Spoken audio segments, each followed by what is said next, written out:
It's on, baby! It's on, baby! It's on, baby!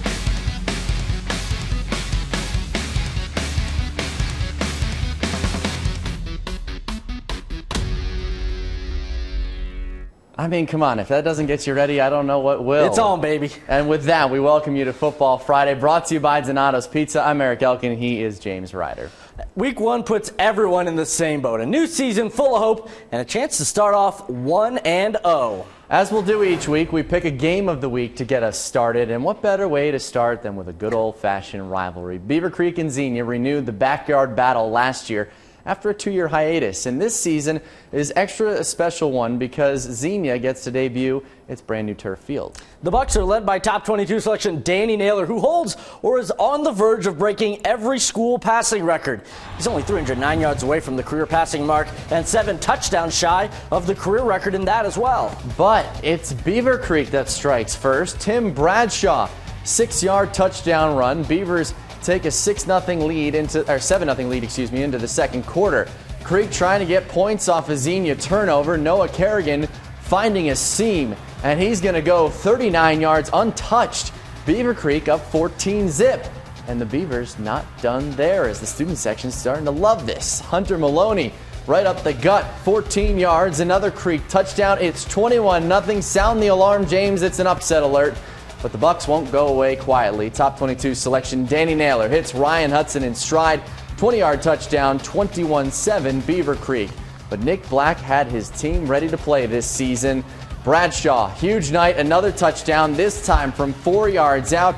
Beavers led 28-7 at the half, and how about this shocker? They cruise to a backyard battle win. Big win, 45-7. We've been putting in work in the weight room. We've been focusing all day on being physical. Looking at film, we saw that they were super athletic, but they weren't as physical as we are, so we just kept running it down their throats. It's a great feeling to win your first game. You know, I would say you can't be 2-0 without being 1-0, and so I think we came out and really tried to be efficient on offense and really execute the game plan on defense, and I think we did both of those things. Good for Beaver Creek. I don't think a lot of people saw that score coming. Well, after being a big hit in its debut, the annual Backyard Blitz is back. This year the event shifts from Centerville to Wayne High School, and the Warriors, well, they came up 1 win shy of a state title last year, opening up 2015 with a team from up north. It's the Canada Prep Academy. Wayne blowing out 2 previous teams from Canada, and they were swarming early. Defense just smothering. And on the first possession, it's Thurgood Marshall transfer Daryl McCluskey getting into the end zone. Wayne up 7-0.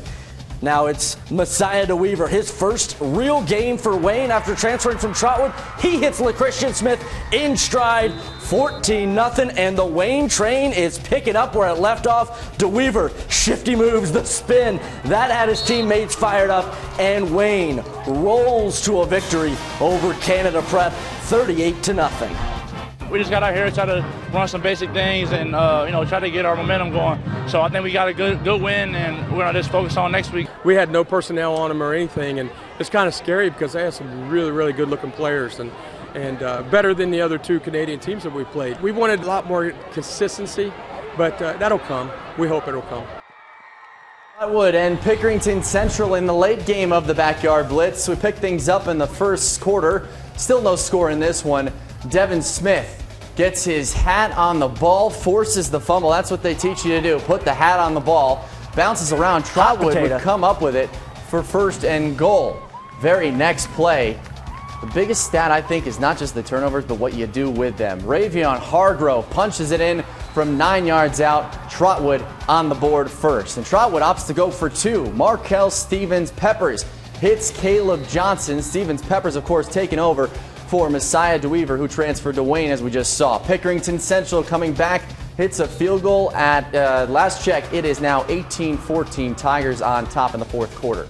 Miamisburg coming off back-to-back playoff appearances. They host Thurgood Marshall. Cougars missed the playoffs last year after 3 straight trips to the postseason. Early in the third, Jake Ross takes the ball down the middle. It's his first down, and drive would stall, but later in the third, it's Ross punching it in for the touchdown. He was just shy of 100 yards rushing, and the Vikings are up 20-6. Later, it's Tony Clark going to his right, then slices to his left, getting big yards before finally being taken down by the Cougars. Touchdown saving tackle there, and it was Clark with the ball again, going wide to his right, and he extends the Vikings lead. Miamisburg, your winner, 28-6. Springboro coming off a GWAC South title last season, a tough opener against Mason. Springboro QB and top 22 selection Elijah Cunningham finds Nick Kovacs, but the Mason defender Avery Abraham strips him on the ball, and Mason gets the recovery. Mason's Bryson White finds big yards down the middle, but Mason still, the drive stalled after that. Late in the first, Springboro gets first blood as Cunningham finds Alex Feldman in the end zone for 6, and Springboro would nearly take a 2-score lead, but Liam Foley comes up short on the run, and the Comets went on for the goal line stand. And on the ensuing Comet possession, Bryson White finding a huge hole, taking it to the house to tie the game, and Springboro is edged by Mason 24-17. Coming up next on Football Friday, another rivalry game, Alter and Fairmont. Plus, we'll crown our student section of the week. Stay with us. Well, it's been tradition for us in years past to have Alter Fairmont featured as our game of the week, but trust us, we haven't forgotten how big this game is. For Alter, there's been a wealth of success over recent years.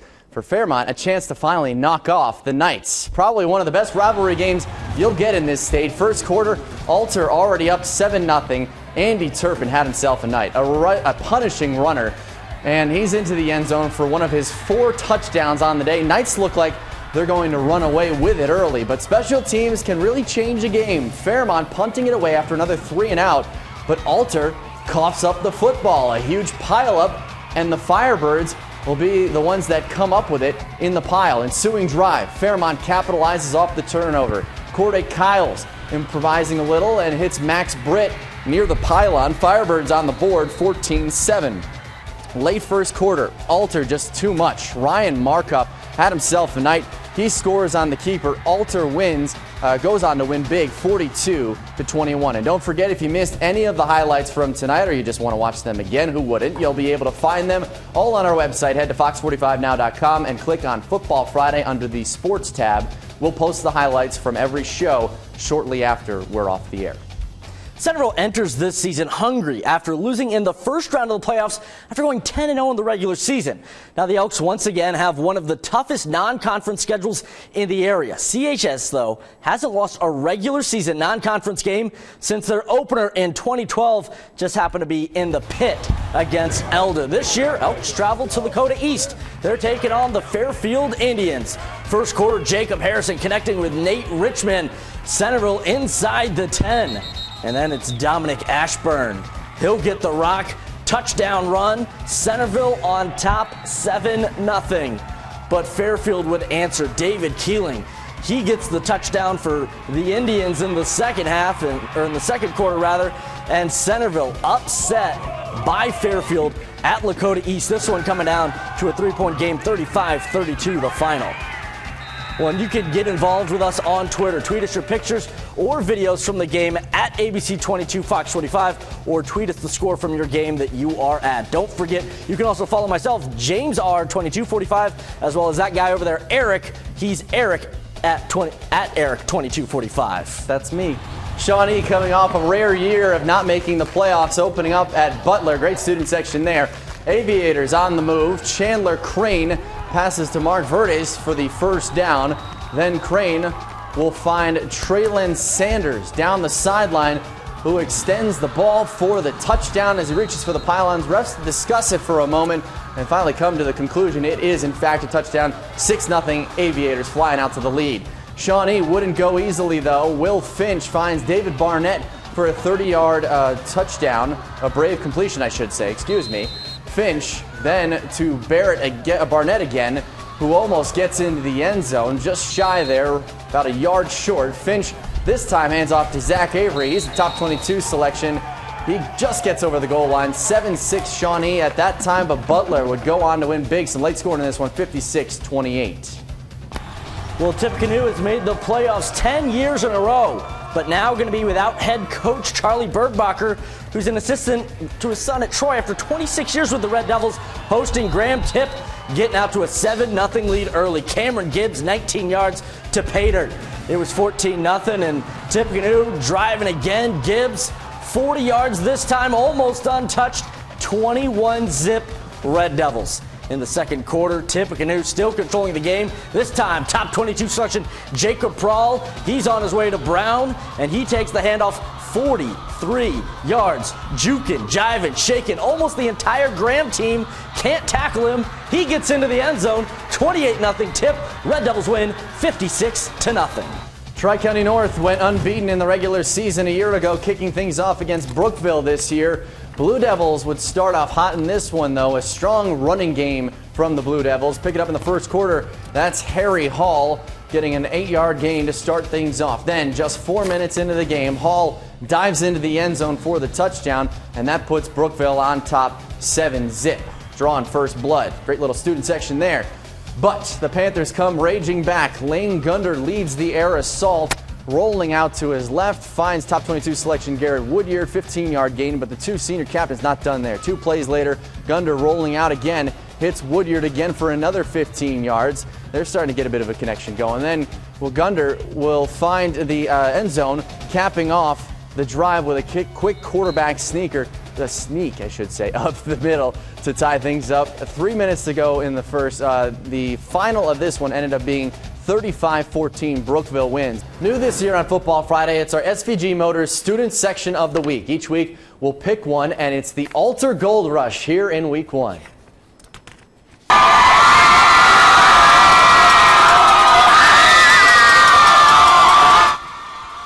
Trust me, I was in the middle of that. That's a lot of glitter and face paint. Congratulations to the Altar Knights and their fans. Did you get any on you, though? No, I think let me check. Nope, I'm good. All right, not only the big rivalry win over Fairmont 42-21, but the Altar Gold Rush, our SVG Motors Student Section of the Week for Week 1. The guy with the sunglasses was absolutely my favorite. Well, coming up next on Football Friday, Bellbrook made it all the way to Week 12 last year. We'll show you what kind of start the Golden Eagles got off to tonight. That's next. Time now for our play of the week here on Football Friday. Top 22 selection, Jacob Prawl from Tippecanoe. There's a reason why we picked him in our top 22. This guy's going to Brown, and he's looking like a Heisman Trophy winner with all those stiff arms there. And then finally finding his way to the end zone. That's a 43-yard touchdown run, and that's a pretty darn good one at that. Bellbrook had a magical season last year. The Golden Eagles made the playoffs for the first time since 2004 and then upset Bellefontaine in the first round. Tonight they face a perennial playoff contender, Waynesville. Spartans have gone to Week 11 7 times in the last 8 years. Bellbrook, the bigger of the two schools at D3. Waynesville moves up from Division 5 to 4 this season. Pick things up with Rye Bennett recovering the fumble. Bellbrook was so good on defense last year. They did a lot of their scoring on defense last year, and they're doing it again here to start this year. That's a scoop and score. Bellbrook leads 14-0, but Waynesville firing back with a long pass down the middle to tighten this game up back to a one-score game. Quarterback David Vine, though, for Bellbrook, keeps the ball. Will find Paydirt from 25 yards out. Extra point was no good to give Bellbrook the 20-7 lead, and the Golden Eagles hold on for the 26-21 win. Bethel got off to a 3-0 start last year after beating Northridge. Well, the annual Week 1 rivals meet again this year. Polar Bears were up 6-0. Bethel then takes a 7-6 lead, and they get the ball to Josh Wills. He scored from a yard out, and then here, breaking off a big one. 70 yards to the house for Wills, and it's 14-6 Bethel. Northridge not going to be pushed around at home, though. Senior Anthony Carroll hits Travion Wallace. Polar Bears go for 2, make it 14-all. Northridge, your winner, 28-14. Tonight's delivery from Donato's Pizza features their popular 100-piece pepperoni pizza. That's right, you can count them. More than 100 pieces of pepperoni on every large pizza, which are loaded edge to edge and baked to order on their famous golden crispy thin crust. And through this weekend, you can get your own 100-piece pepperoni for just $10.99 when you place your order online at Donatos.com. That's just $10.99 for a large 100-piece pepperoni pizza from Donato's Pizza through Sunday night by ordering at Donatos.com. Jeff Booth ordered 1 million. Donato's also bringing something new from Donato's as well. New salads. Donato's Pizza has revamped their entire fresh salad lineup to more mixed greens, baby spinach, and other fresh ingredients, and are now provided in eco-friendly packaging. And the best news, the entire fresh salad lineup from Donato's Pizza is at their same old price. Chris brought us their Italian chef and chicken harvest entree salads for us tonight, and they were absolutely great. It's all from Donato's Pizza, where every piece is important. Our scoreboard is powered by ScoreStream. Time to get you caught up with some of the scores from across the Miami Valley here in Week 1. We begin with Marion Local, just continuing to win, 24-22 over Macomb. Franklin wins over Carlisle, 31-21. We'll get you some more scores before we get out of here. We want to correct one from earlier. Springfield loses at Dublin Coffman, 41-7, and Stebbins a big winner over West Carrollton. Well, moving on, we've got Fairborn getting a big win over Tecumseh. Lebanon comes up just short against Kings.